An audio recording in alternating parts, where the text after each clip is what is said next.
Pues bien, el encuentro nuestro hoy se va a llamar Las TIC aplicada a la pedagogía musical contemporánea. Mi nombre es Rafael Guzmán Barrios.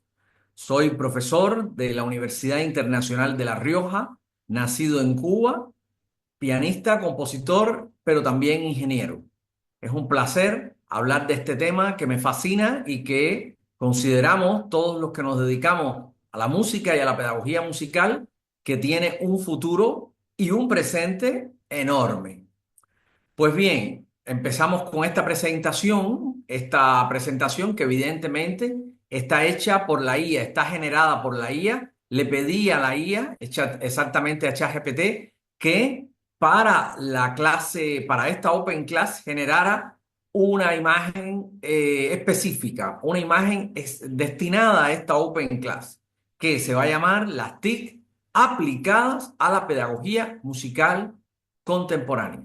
Pero no podemos sencillamente hablar del presente sin referirnos a los antecedentes que han sembrado o que han creado las condiciones para llegar al estado en que están actualmente las tecnologías aplicadas a la pedagogía musical contemporánea y al arte musical.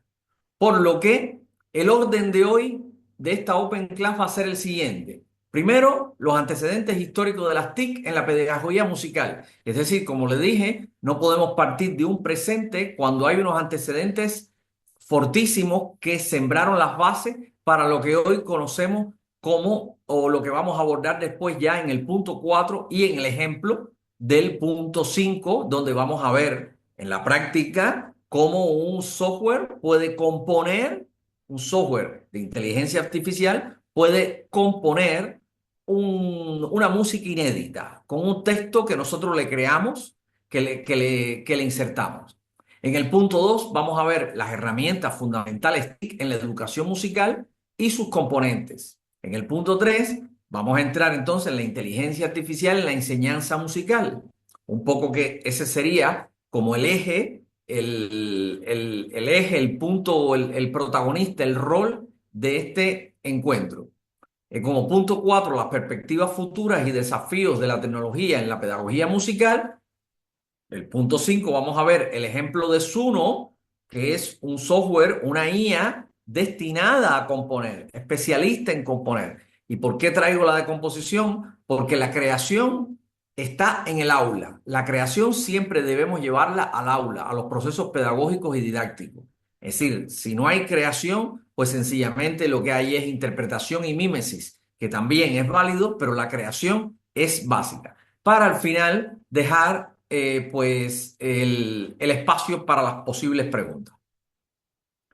Punto 1. Antecedentes históricos de las TIC en la pedagogía musical. Aquí tenemos que partir de la primera mitad del siglo XIX, cuando Johann Nepomuk Maesel perfecciona el metrónomo de Dietrich Nikolaus Winkel, facilitando que pues la enseñanza del ritmo y la práctica musical con precisión mecánica. ¿Quién de nosotros no ha practicado, no ha ensayado alguna vez con un metrónomo?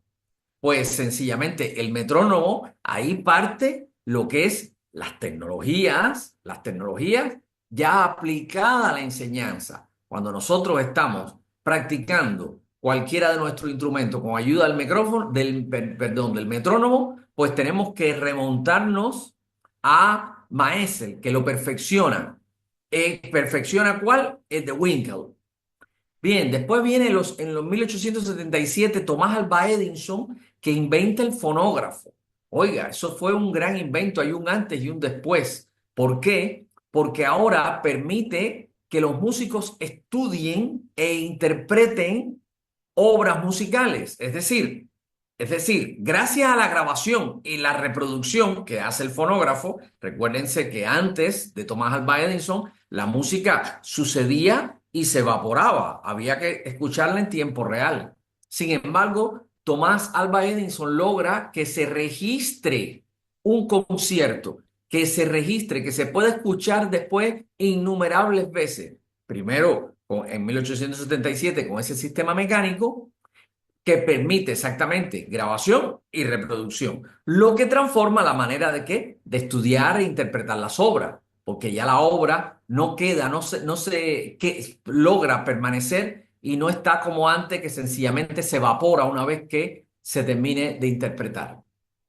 Vemos que ya entrando en el siglo XX, en la segunda década del 10 al 20, se populariza el piano mecánico, la pianola, esa que tanto vemos en las películas del oeste, que tocan sola, pues se populariza. Y aquí vemos también cómo la tecnología está aplicada. No solo la tecnología es el móvil o la tecnología electrónica, la tecnología también está en el mundo de la mecánica, en el mundo es decir, en todos estos mundos que no necesariamente tiene que ser exactamente la electrónica o la microelectrónica o el internet o la inteligencia artificial.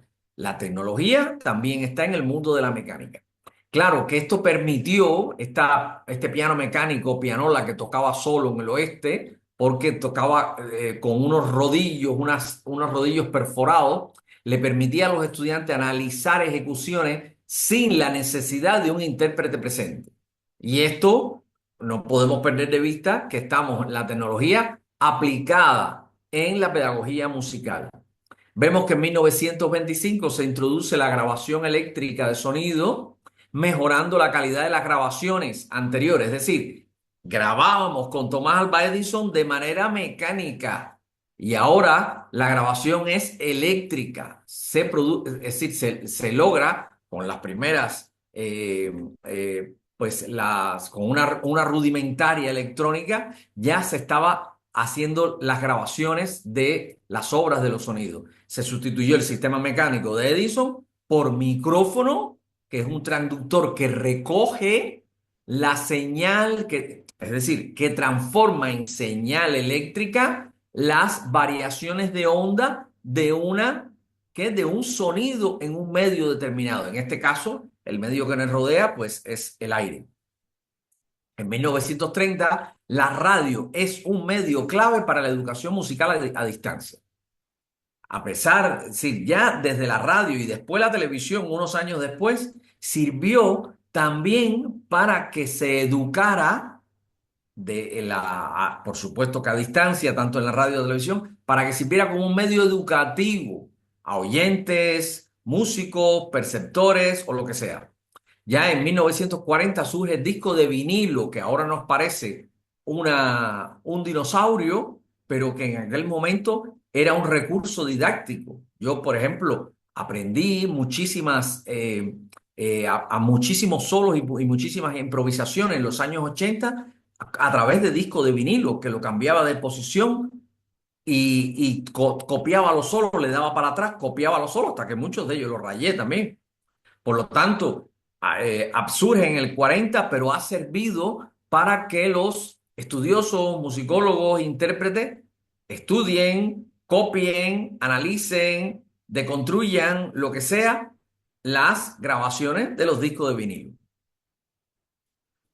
Dentro de los antecedentes, recuérdense que estamos en el primer punto, los antecedentes, no se nos puede escapar en 1948 que Pierre Schaeffer desarrolla la música concreta en Francia, basada en la manipulación de sonidos grabados, sentando las bases para la educación electroacústica. Acuérdense que Pierre Schaeffer bueno, ya existía el micrófono, ya existía cómo electrónicamente registrar los sonidos, grababa el tren, grababa el entorno de París y con esas grabaciones que hacía, un proceso creativo en su estudio. Eso se hace todavía hoy si nosotros queremos con nuestros niños salir y grabar en los alrededores de la escuela o grabar el bosque que está detrás de la escuela, ese entorno y hacer un proceso creativo. Así que es del 48, pero es perfectamente aplicable y se puede hacer hoy, por supuesto, con los móviles. 1951 se crean los primeros sistemas de síntesis digital de sonido. Es decir, la síntesis digital, ¿en qué consiste? Sencillamente es que de la tecnología digital, síntesis es crear mediante la síntesis, mediante el proceso aditivo de muchas señales, nuevas ondas, nuevos sonidos, facilitando el estudio, experimentación en entornos académicos. En 1957, Leharen Hiller y Leonard Isaacson presentan la Iliac Suite. ¿Qué fue eso? Pues fue una composición generada por computadora, que marcó el inicio de la composición algorítmica, que quiere decir crear música programando en un software determinado. ¿Mediante qué? Mediante órdenes que tienen un algoritmo determinado para proyectarse. Muy bien, en la década del 60, pues se impone la computación aplicada a la educación musical. Max Mathews desarrolla Music 4, uno de los primeros lenguajes de programación para síntesis digital de sonido, exactamente para crear nuevos sonidos, para generar nuevos timbres. Aparecen en el 67 los primeros sintetizadores Moog, que sintetizadores que sintetizan. Y sintetizar sonido es mediante procesos que tienen internamente, que prácticamente son la sumatoria de N frecuencias, pues se generan nuevos timbres. Y en 1969 se implementan los primeros sistemas de Computer Assisted Instruction en teoría musical y entrenamiento auditivo. Es decir, fíjense cómo aquí ya se aplica, en el mismo año que yo nací, curiosamente, se aplica se aplica la tecnología en la pedagogía. Muy bien, vamos a la década del 70 y hay una expansión de las herramientas digitales en la enseñanza musical. En el 71 se populariza el uso del casete, permitiendo a los estudiantes grabar y revisar eso. Recuerden lo que hablamos del vinilo. Bueno, ahora el casete es un peldaño superior. En el 1973 se desarrolla el sistema Plato 4 con lecciones interactivas de teoría musical y entrenamiento. Al igual, es un sistema tecnológico. ¿Para qué? Para la enseñanza, aplicado a la pedagogía. En 1977 se introducen los primeros secuenciadores digitales, facilitando el estudio de la composición asistida por computadora. Exactamente, los secuenciadores digitales que ya podían, a través de la síntesis, que ya la vimos anteriormente, se podían generar obras, pequeñas obras, fragmentos, nuevos sonidos, etcétera. Ya en la década del 80 se produce la revolución digital y el MIDI. ¿Qué es lo que es el MIDI? Son las iniciales de Musical Instrument Digital Interface, que es un protocolo que todavía se usa y es una maravilla. El MIDI es un gran invento. ¿Por qué? Porque es portadora de información musical, pero no de música. Ahorra mucho porque es una transmisión de una señal que no pesa nada porque transporta información musical, pero no música. ¿Está bien? Surge el final en 1985, que todavía lo tenemos en una versión pues avanzadísima, como el primer software de notación musical digital avanzada. Todavía disponemos del final y por supuesto es uno para mí de los softwares más potentes que hay para la notación musical. Y en 1986 se desarrollan sistemas expertos que aplican inteligencia musical rudimentaria para la enseñanza de la teoría y la armonía. Nos insertamos entonces en los 90, donde la educación musical asistida por ordenador e internet. En el 91 aparecen los primeros cursos de música en línea. Fíjense, ya, y aquí ya un poco esto nos está sonando a todos más familiar. Se popularizan software educativos como Earmaster y Aurelia, optimizando el entrenamiento auditivo. Fíjense que no nos perdemos de vista, no perdemos el foco, que es aplicado a la pedagogía musical. Y en 1998 se desarrollan las plataformas de e-learning musical como Berklee Online. Bien, y aquí estamos ya a través del Internet, que en cuanto aparece, pues lo aplicamos en la enseñanza musical. En la década del 2000 hay una interactividad y producción musical digital. Se lanza Smart Music, que es un software que proporciona retroalimentación en ejecución instrumental, es decir, te va un poco que te va diciendo, te va recomendando, te va sugiriendo de acuerdo a tu interpretación.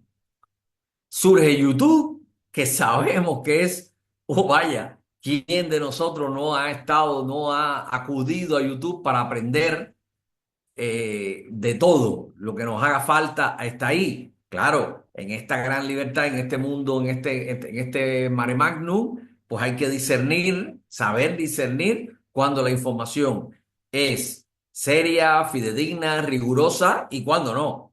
¿Está bien? Y en el 2007 se popularizan los DAW, que, como el Ableton Live, el GarageBand, que sabemos que son las multipistas que ahí podemos insertar, bueno, en muchas de ellas señales de audio, señales MIDI, tienen una mesa de mezcla, tienen procesadores de efecto, etcétera, etcétera. Democratizando la composición y la grabación, porque sabemos gracias a estos DAW que cualquiera de nosotros puede hacer una grabación en casa, que podemos hacer un disco en casa. Así que claro que lo ha, sin duda, ha democratizado. En la década de 2010, la inteligencia artificial y educación avanzada. Ya, aunque la inteligencia artificial ya viene desde allá atrás, pero ya aquí sabemos que nos está, bueno, la tenemos ahí, nos está tocando las puertas. En el 2016 se crea AI, Artificial Intelligence Virtual Artist, un sistema de IA capaz de componer música de forma autónoma. Así de simple.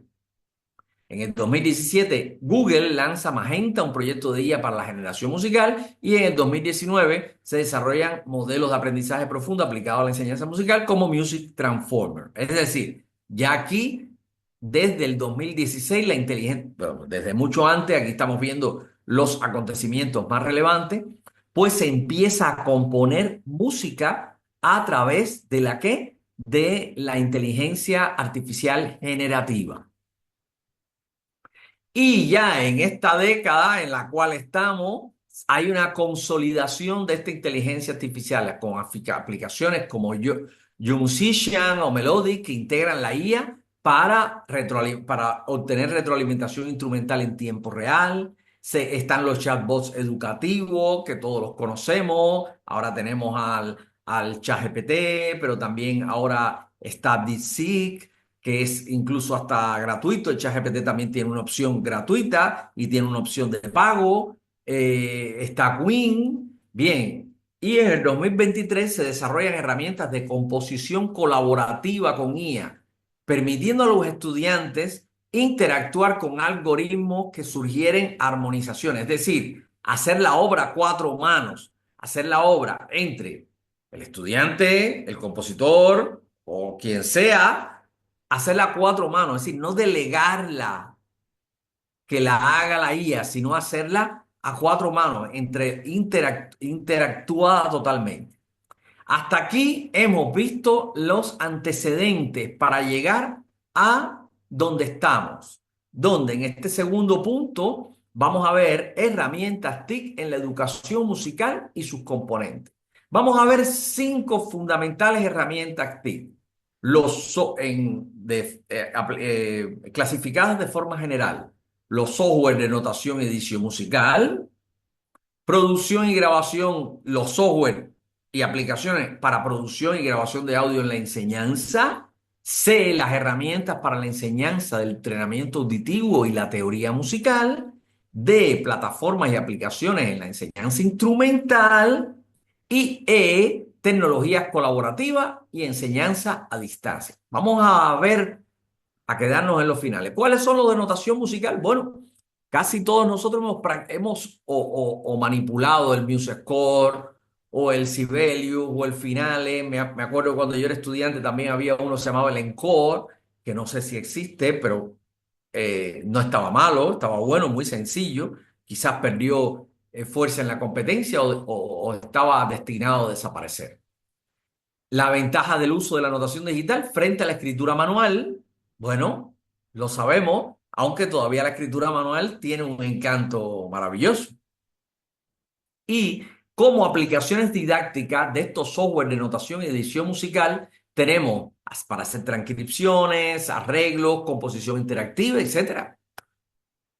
Bien, ahora está las herramientas, la B, las que nos van a servir para producción y grabación de audio en la enseñanza. Bien, aquí hablamos ahorita de los DAWs, Digital Audio Workstation, que son software exactamente que nos permita multipista, que nos permite hacer grabaciones, como el Logic Pro, el Cubase, el Pro Tools, Ableton Live y el GarageBand. Bien, y las aplicaciones en pedagogía musical infinitas. Grabación, ensayos de performance, de puestas en escenas oficiales, análisis de interpretación, creación de recursos sonoros. Bien, realmente. Y tenemos a nuestra disposición, gracias a estos DAW, pues técnicas de grabación aplicadas a la educación. Es decir, cualquiera de ellos puede ser llevada al aula, a nuestro entorno educativo. ¿Qué tenemos por acá? Pues tenemos las herramientas para la enseñanza del entrenamiento auditivo y la teoría musical. Bien, aquí tenemos, es decir, estas son herramientas ¿para qué? Bueno, para la formación, pero específicamente, exactamente, míralo acá, teoría y entrenamiento auditivo. Aquí tenemos el Earmaster, el Aurelia y el Tenuto. Bien, son aplicaciones, muchas de ellas móviles, para entrenamiento auditivo y lectura musical, que usted en cualquier lugar puede entrenar los intervalos, entrenar solfeo, tiene lecciones, es decir, es una maravilla. Por lo tanto, ya puede llevarlo en el mismo metro, pues aprender en el metro. Sirve para la gamificación y aprendizaje adaptativo en la enseñanza musical. Como en la parte D, dentro de estas herramientas, están las plataformas y aplicaciones para la enseñanza, ¿cuál? Instrumental. Los que tocamos piano, trompeta, percusión, violín, oboe, clarinete, lo que sea. Están el Musician, Simple Piano, Melodics, que nos van a ayudar al aprendizaje autodidacta. ¿Por qué? Porque nos van a dar una retroalimentación constante y muy efectiva, independientemente de que puede o no tomarla nosotros, porque al fin y al cabo como seres humanos tomamos nosotros una determinación de cómo tocar determinado pasaje, qué tempo empezar, qué tempo concluir, qué tempo mantenerse. Bien. Y la integración en el aula y complementariedad en la enseñanza presencial. Por último, ¿qué vamos a ver hoy? Que le vamos a pasar por arriba, pues tecnologías colaborativas y enseñanza a distancia. De hecho, bueno, pues las plataformas de Learning Management System aplicadas a la música como Moodle, Google Classroom, Blackboard, en fin. Esta ya ustedes quizás estén un poco más familiarizados. La herramienta para ensayos y clases a distancia como el Jamulus y SoundJack, por ejemplo, por solo citar dos. Y retos de la enseñanza musical en línea. ¿Qué pasa? Que esta enseñanza musical en línea, estos software, siempre tienen el peligro de ¿qué? De tener latencia. ¿Qué es lo que es la latencia? La latencia es la demora en respuesta. La demora en la respuesta que tiene muchos de estos software, que tienen muchos de estos sistemas y plataformas, como es lógico. Sincronización y dinámica de grupo. Muy bien. Entonces vamos al tercer punto. En el tercer punto estaríamos hablando de la inteligencia artificial en la enseñanza musical. Y aquí sí nos vamos a detener un poco más porque considero que esto nos toca a todos como un tema muy importante. La IA en un máster, en este caso, bueno, me presenté, soy Rafael Guzmán, el coordinador del máster en pedagogía musical en la Universidad Internacional de La Rioja. Un poco yo lo aterrizo a mi máster, pero puede ser aplicable a cualquier curso, a cualquier grado, a cualquier pues formación en general. Esta IA en el máster o, vamos a decirle, en cualquier proceso pedagógico musical, tiene tres vertientes fundamentales en las cuales tenemos que atender. Bien, la vertiente uno, transformación educativa en entornos virtuales. Es decir, ¿qué vamos a hacer? Pues vamos a hacer transformaciones. Vamos a crear conocimiento. Vamos a fomentar el buen gusto. es decir, a través de la IA. También aquí vamos a otra de las ramas que nos va a facilitar la IA en cualquier proceso educativo, es la creación de materiales didácticos. Es decir, ustedes con ayuda del ChatGPT o de DeepSeek pueden crear, les digo ustedes pueden porque con la ayuda de, no que lo haga la inteligencia artificial, pueden crear materiales didácticos, análisis de partitura, por supuesto, y composición asistida. Y la integración, tercer punto importante, cómo integrar ética y conscientemente esta herramienta. Que no sea una herramienta que nos sustituya, que sea una herramienta que nos complemente. Serían las diferencias claves entre una y otra. Es decir, una herramienta que nos sustituya y complemente, que nos complemente, no que nos sustituya. ¿De acuerdo? En ese sentido, ahí en ese punto nos vamos a detener también. Bien, ¿qué ventajas tienen y desventajas y desafíos o desafíos, vamos a verlo, la inteligencia artificial aplicada a la pedagogía musical? Como ventaja es retroalimentación inmediata. Usted, por ejemplo, tiene una partitura y le pregunta, se la inserta como una imagen y le pregunta a la IA cuál es su criterio en cuanto a la modulación, en cuanto al manejo de la dinámica, en cuanto al manejo de la articulación, y se lo dice al momento, por eso dice retroalimentación inmediata. Accesibilidad gratuita. Sabemos que, claro, hay una opción del ChatGPT más desarrollada que es paga, pero el ChatGPT tiene una opción que es gratis y el DeepSeek también. Es decir, que aunque sea en las versiones más modestas, que dependencia de lo que nosotros querramos, a lo mejor esa versión más modesta es más que suficiente. Está bien, más que suficiente. A lo mejor si usted quiere un poco de un lenguaje más rebuscado, está buscando otros objetivos, bueno, pues pudiera acudir a la versión de pago. Pero la versión gratuita es muy buena para hacer muchísimas cosas. Los desafíos. ¿Qué dificultad? Y aquí vamos al aspecto ético, dificultad para garantizar la real autenticidad.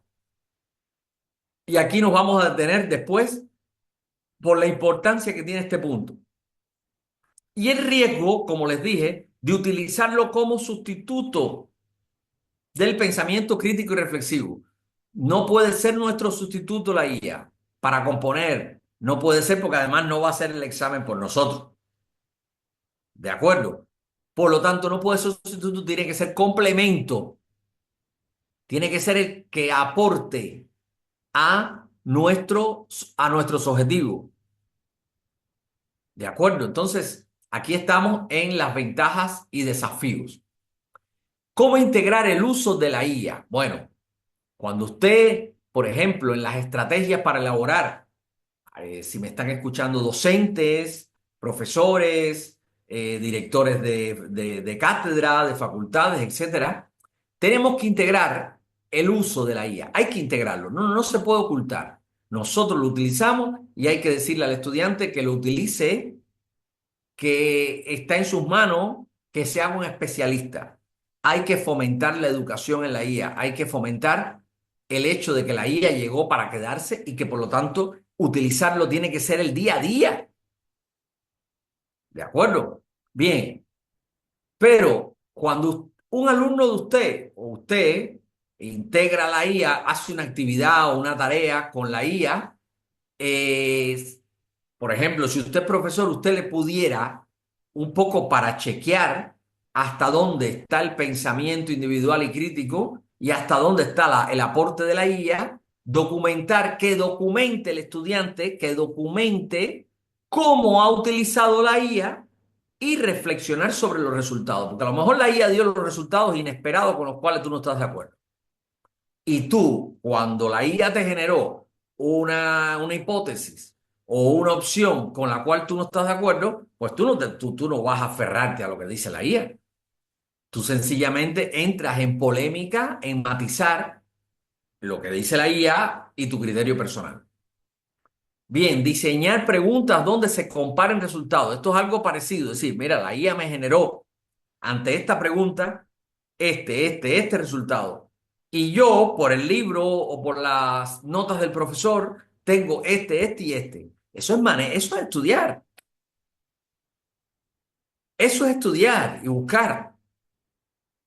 Muy bien. En cuanto a los trabajos personalizados, se solicitan actividades con enfoque y experiencias personales. ¿Qué pasa? Cuando usted le va a mandar una actividad a un estudiante que puede utilizar la IA, usted le puede decir, sí, está bien, utiliza la IA, pero quiero que me aportes tus experiencias personales con tus estudiantes, con el nombre de tus estudiantes, con el día de las actividades.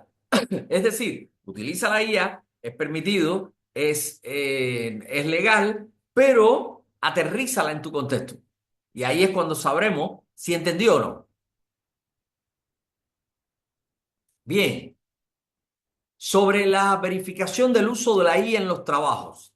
Hasta ahora, aunque el Turnitin y el GPT-0, el GPT-0, tienen herramientas para detectar cuándo se utilizó o no la IA, en realidad, ahora veremos que estas herramientas no son 100% confiables. No, no lo son, definitivamente no lo son. A no ser que el ChatGPT o el DeepSeek genere un trazo invisible para el lector, pero visible para los software, que diga, oye, este trazo es y solo es de ChatGPT, pero hasta ahora ChatGPT no tiene ningún trazo, ninguna huella que lo delate. Por lo que sí, pueden detectar hasta cierto punto. Tiene que haber evaluación y transparencia. ¿Qué quiere decir eso? Solicitarlos a estudiantes.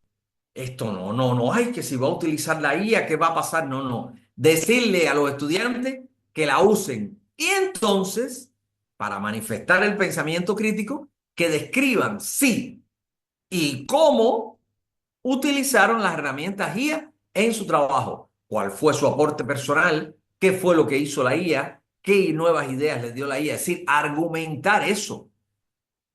Eso puede ser una salida. Estamos dando herramienta aquí, pues, a salidas cuando se imparte clase y se puede acudir a la IA, ya sea sincrónica o asincrónicamente. Verificar que el contenido presentado sea coherente con el perfil y el estilo del estudiante en sus variaciones. Es decir, que si usted va a comprobar si determinado estudiante utilizó la IA, usted sencillamente lo que puede hacer es revisar trabajos anteriores. A ver si hay una consecuencia, hay un mismo estilo en la redacción, si hay un mismo estilo en la organización de los párrafos, etcétera. Donde digamos, oye, esto es la IA. Muy bien. Hay que hacer, ante sospechas de un trabajo realizado por la IA, hay que seguir determinados pasos. Primera, hay que revisar bien, de manera detallada, exhaustiva, evaluando en términos de profundidad. Personalización, lo que hablamos, y originalidad. Es decir, bueno, porque ya veremos que hay falsos positivos y falsos negativos. Me dice el Turnitin que esto lo hizo la IA, sin embargo, aquí yo veo que hay un lenguaje determinado donde está poniendo ejemplos personales, muy personales, donde sabe solo. Es decir, es posible que vayas incluso con tus personajes o con tu historia a la IA, a reinventarla, a hacerle un refrito. Pero bueno, siempre hay que confiar. Solicitud de justificación, es decir, bueno, yo tengo un examen que sospecho que estuvo hecho por la IA y le digo, oye, hazme una breve autoevaluación, reflexión, una breve conclusión en media cuartilla sobre tu proceso de trabajo. Ya, ahí, en cualquier día de clase, delante de mí. Y finalmente, el fomento del diálogo virtual. Implementar foros, debates, donde los estudiantes expliquen, haya apertura. La IA no es para ocultarse, es para usarla. Muy bien.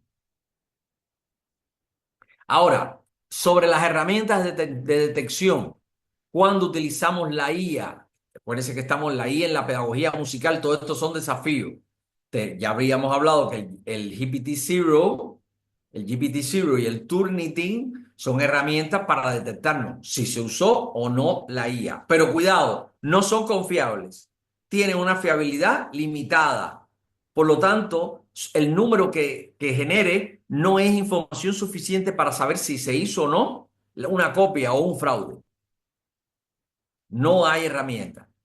Por lo tanto, pueden existir los falsos positivos y los falsos negativos. Por ejemplo, un falso positivo, es decir, que tú le pones a estos detectores a estos detectores como Turnitin y GPT-0, le pones un texto y sencillamente te dice que está hecho por la IA. Y sin embargo, puede ser en este falso positivo que el estudiante utiliza un estilo de escritura parecido al de la IA. Bueno, es poco probable, no lo sé, pero es probable que, que, que quizás haya trabajado en el pasado tanto con la IA o sencillamente que casualmente su redacción se parece mucho al estilo de la IA, de párrafos cortos, unas conclusiones al final, etcétera, etcétera, etcétera. Bien, los textos generados por la IA que han sido significativamente ajustados o reescritos manualmente para escapar a la detección. Es decir, un falso negativo, ¿qué es lo que es? El paso el texto por el Turnitin o el ChatGPT 0 y me dice negativo. Eso no está pasado por la IA. Sin embargo, usted con un texto y le dice a la IA, vuélvelo a redactar y ahora no pongas sin embargo. Vuélvelo a redactar un poco con más desenfado, menos rigor técnico, hasta que un sexto, una séptima redacción, generación de texto, usted coja el texto y lo lleve al examen. Por lo tanto, eso puede ser sencillamente un falso negativo, porque la IA te ayudó a que no se pareciera a ella misma.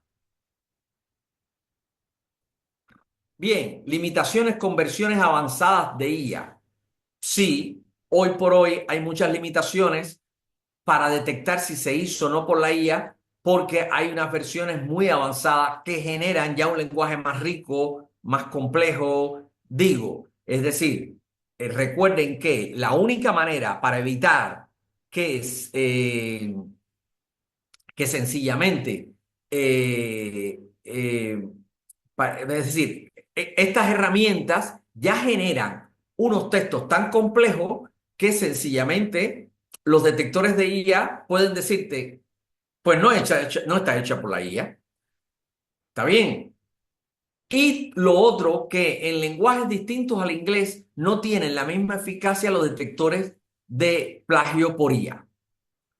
Hasta el momento, y llego aquí con este punto a las conclusiones, no existe un estándar universal o científico que garantice el 100% de confiabilidad.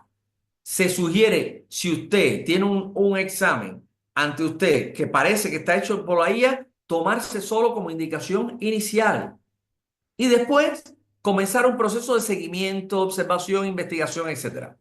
Si el texto incluye un nivel de complejidad, reflexión crítica, referencia a experiencias personales del estudiante, es menos probable que haya sido completamente generado por la IA. Menos probable, no improbable.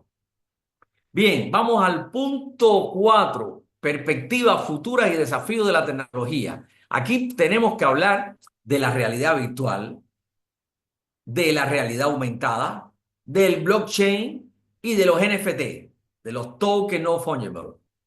Es decir, aquí estamos ya en un mundo, un escalón donde se están usando, por ejemplo, la realidad virtual puede, ¿qué ejemplo? Por ejemplo, interactuar en una presentación o ensayo de un concierto imaginario, donde usted entre en una orquesta sinfónica, se pasee por entre los músicos, vea las partituras, es decir, la realidad virtual aplicada a la educación musical o sencillamente a la realidad aumentada cuando usted ve, está escuchando una obra y esa realidad aumentada le pone las notas que flotan y esas notas se convierten en gráficos un poco para usted entender mejor lo que está escuchando.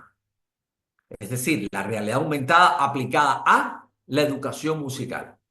El blockchain es otra de los recursos, bueno, de los grandes, de lo que se está aplicando ahora en todo, entre ellos la música, porque es como un gran libro de contabilidad digital donde todo se registra, donde todo lo que se registra es inmutable y transparente.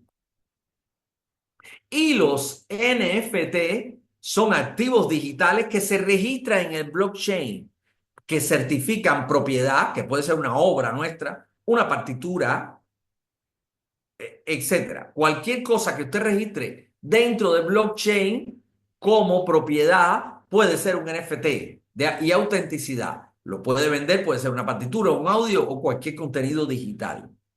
Aplicaciones de los NFT, certificaciones digitales, propiedad intelectual, nuevas formas de monetización en la enseñanza musical.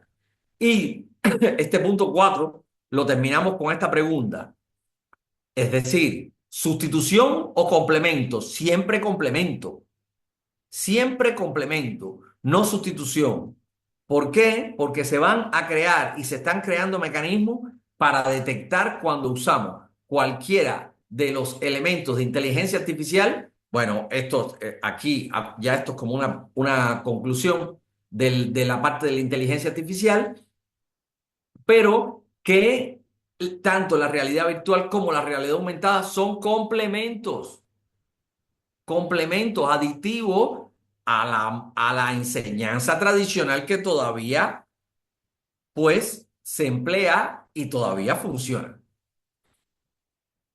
Vamos a ver entonces como ejemplo un sencillo funcionamiento de Suno. Aquí les dejo el enlace de Suno para que ustedes entren.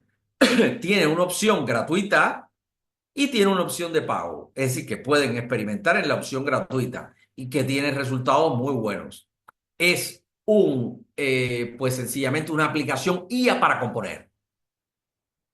Bien, usted va al sitio, aquí lo presiona, se genera una canción con un texto que usted le puede generar, el lyrics que usted le puede generar, usted puede personalizar, ajustar el género musical, entre otras variables, puede descargar lo que se generó, puede compartirlo.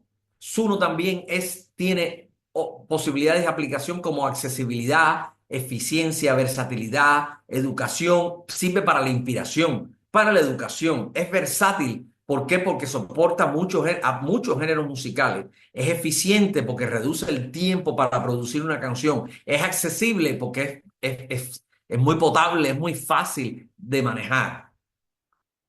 Entonces, antes de ir a las preguntas, quisiera compartir con ustedes, pues sencillamente Asuno. Un minutico, dejo de compartir por aquí para compartir Suno y vamos a escuchar para finalizar esta Open Class. Aquí mismo vamos a crear una canción. Aquí tengo a Suno. Déjenme llevar esto para acá para que lo vean bien.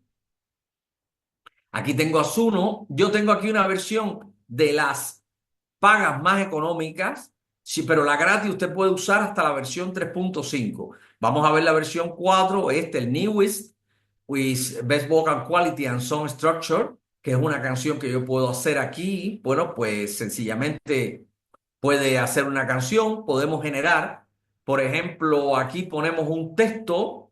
Hoy estaba viendo un texto de Martí que decía, o nos condenan juntos o nos salvamos los dos. Por ejemplo, yo puedo hacer aquí, o este es el texto, o nos condenan juntos, coma, o nos salvamos los dos. Esto es un texto cualquiera.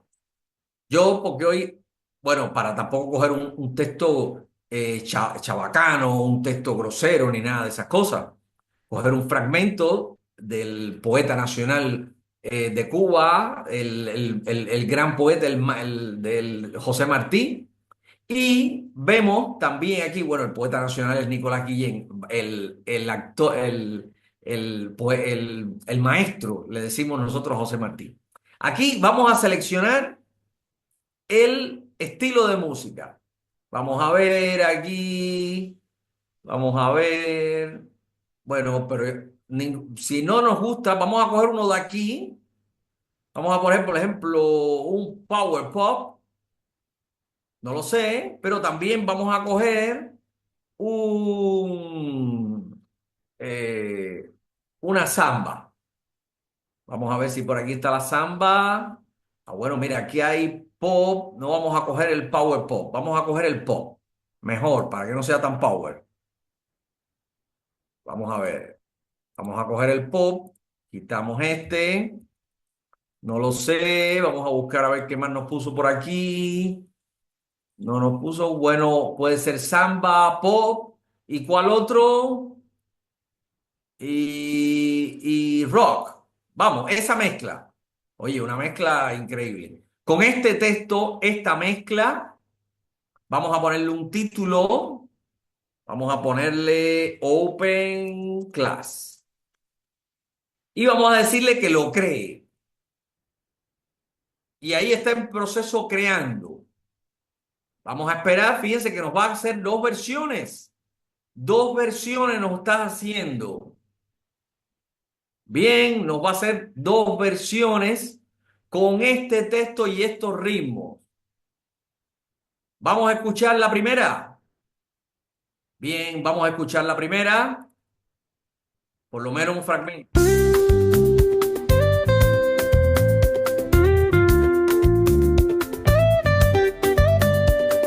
Tiene más de samba porque le pusimos adelante samba.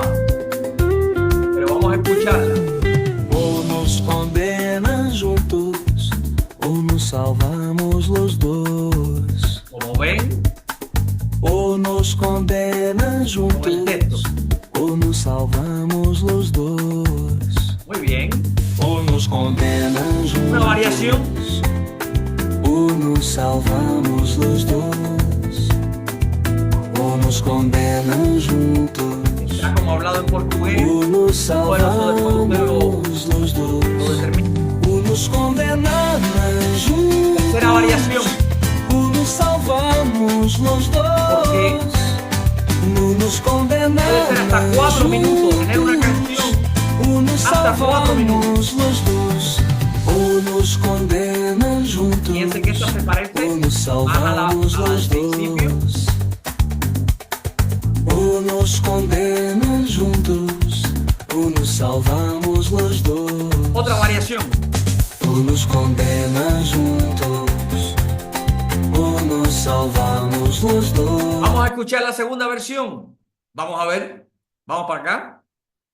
O nos condenan juntos, o nos salvamos los dos. Miren qué belleza. Los dos. ¿Ok? Vamos a escucharla otra vez. O nos condenan juntos, solo o nos salvamos esta duró menos. los dos. Pero bueno, para que vean cómo funciona, está bien, cómo ha funcionado el generador, el Suno, el generador de, pues, el creador de música Suno de la inteligencia artificial. Bueno, pues hasta aquí es esta Open Class. Ha sido un placer, pues sencillamente compartir estas experiencias que tengo con ustedes. Muchísimas gracias. Chao.